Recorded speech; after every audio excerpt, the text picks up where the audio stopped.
자, 반갑습니다. 김 대표입니다. 이번 영상에서는 솔라나에 대해서 분석을 해드릴 텐데요.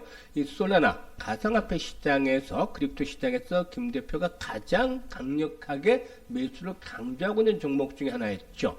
이더리움 킬러다라고 불리고 있는데, 이 솔라나의 경우에 그동안의 가파른 급등세에 따라서 35만원대까지 상승했다가 차익 매물이 쏟아지면서 이시로 충격을 받기는 했습니다만은 현재는 33만원대에서 공방전이 펼쳐지고 있죠.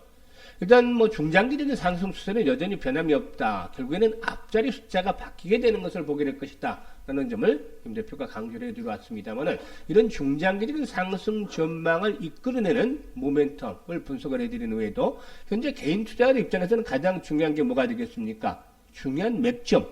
추격 매수라느냐 아니면 조정을 기다렸다 맥점을 잡아서 매수라느냐 이게 이제 단기적으로 상당히 중요한 변수가 됐죠. 이미 상승폭이 컸었기 때문에 따라서 오늘은 이러한 매수의 맥점에 대해서 일단 가격대 매수가 진입하는 가격대에 대해서도 정확하게 가격 전략을 수립을 해드리겠습니다.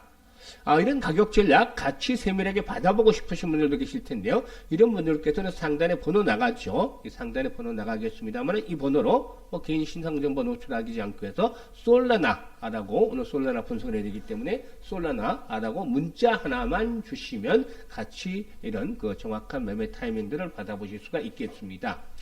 그러면 이 솔라나를 일단 분석해 드리기 전에 현재 이 크립토 시장에서 나오는 여러 가지 이제 변수들이 있는데 이 주요 뉴스들에 대해서 한번 체크해 보도록 하겠습니다. 지난번에 이 비트코인 연구소 정책연구소에서 BPI죠. 이 비트코인이 미국의 전략 비축 자산이 될까라는 보고서를 발표한 바가 있었는데, 일단 트럼프가 이 대통령으로 당선이 되면서, 결국에 이 암호화폐, 가상자산업체에서 이 트럼프를 향해서 비트코인을 국가 전략 자산으로 비축할 것을 강력히 촉구하고 있다라는 뉴스들이 나오고 있죠. 일단 업계 측에서는 이 비트코인을 장기적으로 보유할 경우에 가치가 폭등해서 국가 부채를 줄이고 재정 안정을 강화할 수 있다는 논리를 내세우고 있는데요. 이들은 비트코인을 수십 년간 보유하면 장기적으로 가치가 상승할 가능성이 크다라고 주장을 하면서 이를 통해서 국가 재정을 개선하고 부채 상환에 활용할 수 있다라는 점을 강조를 하고 있죠. 또 현재 미국 정부는 금이나 외화, 전략 비축유와 같은 자산을 보유하고 있는데 범죄 수익 환수 과정에서 확보한 약 200억 달러 상당의 암호화폐도 일부 보유하고 있는 것으로 알려지고 있죠. 어쨌든 이런 국가 전략 자산으로 비축하는 것이 정책적으로 앞으로 트럼프 행정부에서 진행이 된다라면은 결국에 크립토 시장에 또다시 한 번 더 랠리가 나오는 요인으로 작용이 될 수 있기 때문에 이런 부분들이 현실화될 수 있을지 앞으로 좀 더 또 체크를 해보는 것들도 필요해 보인다고 할 수가 있겠죠.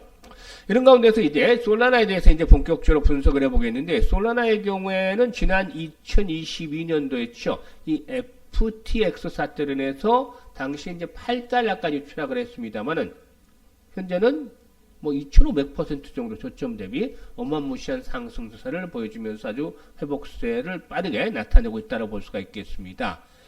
솔라나의 경우에는 최근에 엑스를 통해서 지난 1년 동안 다른 체인에서 솔라나는 56억 달러 이상이 브리치됐고 이 중 40억 달러는 이더리움에서 솔라나를 이동을 했다라고 밝히기도 했었는데요.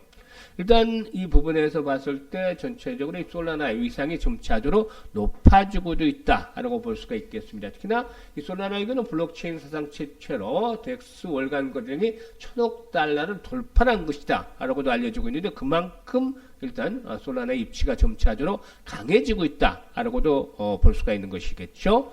일단 이는 지난 10월에 기록을 했던 525억 달러에 비해서 2배 정도 성장한 수치다라고도 볼 수가 있겠는데요. 그만큼 이 솔라나의 입지 상당히 강력해지고 있다라고 볼 수가 있겠습니다. 특히 이제 솔라나의 경우에 한 가지 더 모멘텀이 있는 상황인데, 일단 앞으로 트럼프 정부에서 SEC 즉 증권거래위원장이 교체가 되면은 이 솔라나 현물 ETF죠. 그동안 계속해서 이제 거절이 됐었는데, 거부가 반려가 됐었는데, 지난 7월과 8월 달이었죠. 시카고 옵션 선물거래소에서 증권거래소에 반에크라든가 21세여서를 대신해서 솔라나 현물 ETF 신청서를 제출했지만은 SEC는 이를 반려하는 그런 모습을 보여줬죠. 그런데 일단 SEC 위원장이 교체가 되면 결국에 트럼프 행정부에서는 솔라나 현물 ETF가 승인될 가능성이 높다라는 점, 이런 부분들도 역시나 상승에 대한 하나의 촉매제로 작용이 되지 않겠는가라고 볼 수가 있겠습니다. 이런 가운데서 또다시 하나 이제 중요한 포인트가 되겠는데, 솔라나의 경우에 이더리움 킬러라고 불리는 것이 어떤 요인들이었을까요? 사실상 빠르다, 싸다, 이런 그 아주 최대 강점을 가지고 있었죠.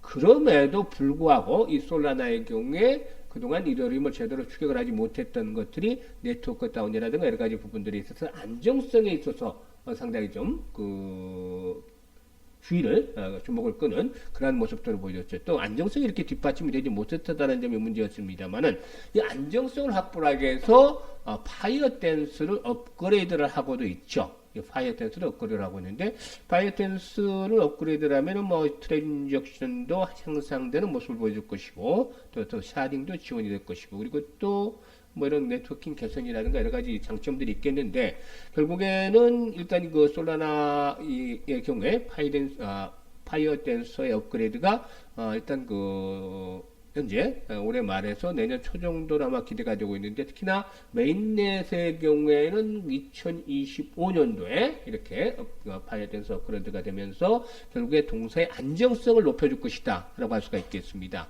이렇게 빠르고 싸고 그 다음에 안정성이 확보가 된다라면은 결국에는 이더리움을 따라잡는 것들은 문제가 아니겠죠. 이런 부분들이 뒷받침이 될 경우, 특히 이 파이어 댄서의 업그레이드가 본격화될 경우에 결국에 한 번 더 도약을 해나가는 발판들로 작용이 될 것이다 라고 볼 수가 있겠습니다.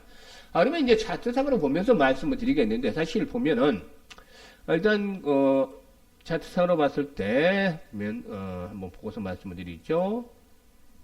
장대 거래량들이 지난 2021년도 FTX 사태 이후에 급락을 하는 물량을 받아서 대량 거래가 이렇게 쏟아졌었죠. 그런데 이런 거래량들이 아직까지 고점을 통해서 상승하는 과정에서 전혀 해소가 되지 않았습니다. 기술적인 측면에서. 바닥에서 산 물량이 있는데 고점에서 팔아야지 상투가 되겠는데, 올라오는 과정에서 일부 부분적인 정리가 되기는 했겠습니다만은 여전히 해소가 되지 않고 있다. 이런 가운데에서 최고치 갱신들을 시도해 나가는 그런 과정이 있다고 볼 수가 있겠죠. 따라서 현재 이더리움과의 그 솔라나의 가격 차는 상당히 큰데, 결국에 이더리움 킬러라는 것들이 현실화될 가능성이 높다라는 점에 대해서도 말씀을 드리고 있죠. 이런 부분들이 이제 감안을 하셔야 되겠는데, 이에 따라서 현재 일봉상의 흐름들을 보면서 이제 말씀을 드리다 보면은, 일봉상으로 보게 된다라면은, 현재 시점에서 보게 된다라면은 지난 260달러대까지 상승했다가 조정을 받고 있습니다만은 1차적인 지지 라인대는 전저점이죠. 220달러대가 되겠는데, 현재 거래량이 계속해서 감소를 하고 있죠. 따라서 일단 우리 개인 투자자 입장에서는 220달러대에서 다시 한번 거래량이 회복이 되느냐, 이 부분들을 지켜봐야 되겠습니다. 현재는 상승에 대한 추세 자체가 아직은 망가지지 않았죠. 단기적인 상승 추세. 중장기적인 상승 추세는 여전히 변함이 없다고 강조를 해드리고 있습니다만은, 결국에 긴 흐름상에서 장기적인 상승 추세상에서 앞자리 숫자가 하나 더 붙을 것이다라고 말씀드렸죠. 일단 뒷자리가 붙든지 앞자리가 달라지든지 하는 모습을 보여줄 텐데, 뒷자리 숫자가 0이 하나가 더 붙는 그런 모습들을 보여줄 것이다라고 할 수가 있겠는데, 일단은 220달러대가 1차적인 지지 라인을 시험을 받을 것이다라고 볼 수가 있겠습니다. 따라서 220달러대에서 거래량이 만약에 회복이 된다라면 매수 비중을 좀 더 강화시켜 나갈 것이고, 그렇지 못하다라고 한다라면은 220달러대가 일시로 붕괴될 수도 있겠지. 이럴 경우에는 200달러 선에서 강력한 마지노선 형성이 될 것이다. 200달러에서 210달러대가 되겠죠. 200달러 지난번 고점이었죠. 고점 수준과 지지와 저항들은 잘 이용을 해야 되겠죠. 200달러에서 210달러대가 상당히 강한 지지력으로 작용이 될 것으로 보여집니다. 현재는 이 비트코인이 10만 달러대 언제 돌파할 것인가가 문제인데, 이 비트코인 10만 달러 라운드 피겨가 걸려있는 자리죠. 뒷자리 숫자가 바뀌어주는 자리죠. 이런 것들 단숨에 돌파하기보다는 새로운 모멘텀이 수반이 돼야 되는 것입니다. 앞에서 말씀을 드렸던 대로 전략적인 자산으로 비축을 한다든지, 또 행정부에서, 트럼프 행정부에서 보다 좀 더 강력한 크립토 정책이 나와준다든지 하는 모습을 보여줄 때 가능한 것이지 않나라고 보여지는데, 급등에 대한 피로도가 현재 해소되는 과정이 필요한 만큼 여타 알트코인들도 마찬가지다. 이더리움이나 솔라나도 마찬가지인데, 바로 현재 거래량이 수반이 되지 않고서는 최고가를 또다시 갱신하기 쉽지 않다. 라는 점을 감안해야 되겠죠. 따라서 현재는 매수점을 잘 잡는 것이 필요한데 220달러 1차적인 지지라인 시험을 받을 것이다. 정리를 해드렸죠. 거래량이 줄어든다라면은 뭐 여기서 성급하게 매수를 하지 말고 거래량 감소 계속이 된다라면은 200달러는 마이너스로 작용할 것이기 때문에 200달러에서 210달러대에서 다시 한번 또 매수 비중을 높여 나가는 것이 좋다. 특히나 여기서 거래량이 회복만 된다면 아주 좋은 찬스가 되겠죠. 이런 것들 일단 가격 전략을 드렸는데요. 이 부분에 대해서 보다 좀 더 신속하게 일단 정보를 받아보고 싶다. 매매 타점을 실시간으로 받아보고 싶다. 이런 분들 우리 로얄스탁에서 무료로 다 제공을 해드리고 있습니다. 돈 하나 받지 않고 무료로 제공을 해드리고 있기 때문에 상단에 있는 번호로 솔라나라고 보내주시면 되겠고, 특히나 적은 자금으로 또 수익을 더 높여갈 수 있는 방법들도 알려드립니다. 이런 부분들 아주 좋은 투자의 기회를 드리고 있는데, 이런 것들에 대해서 심층적으로 정보를 보다 좀 더 자세히 알고 싶으신 분들, 이런 분들께서는 솔라나라고 단지 문자나만 보내주시면 되겠습니다. 앞으로도 좋은 정보들을 가지고 방송으로 찾아뵙도록 하겠습니다. 감사합니다.